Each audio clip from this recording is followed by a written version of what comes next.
Chapitre 13, la faille de sécurité. Valérie était en plein dans la joie de sa victoire du tournoi de sport et la surprise de la déclaration d'amour de Zérodé lorsqu'une alerte de sécurité est apparue sur son écran.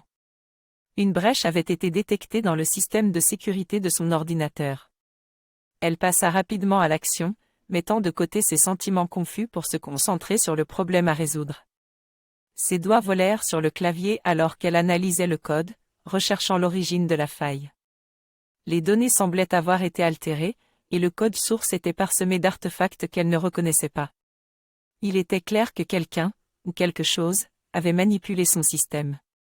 Alors qu'elle suivait la trace de la brèche, une réalisation effrayante s'est imposée à elle. Les données manipulées étaient liées au même code qu'elle avait trouvé plus tôt, le code qui semblait lié à Zérodé. Tout en se sentant trahie et confuse, elle savait qu'elle ne pouvait pas laisser cette situation non résolue. Elle devait découvrir ce qui se passait. Vers quel coucher de soleil amoureux notre histoire d'amour nous portera-t-elle ensuite? Si vous choisissez de confronter Zérodé au sujet de la faille de sécurité, allez au chapitre 14, l'énigme de l'alias. Si vous décidez de continuer à enquêter sur la faille de sécurité sans en parler à Zérodé, allez au chapitre 15, le jour où le serveur s'est éteint.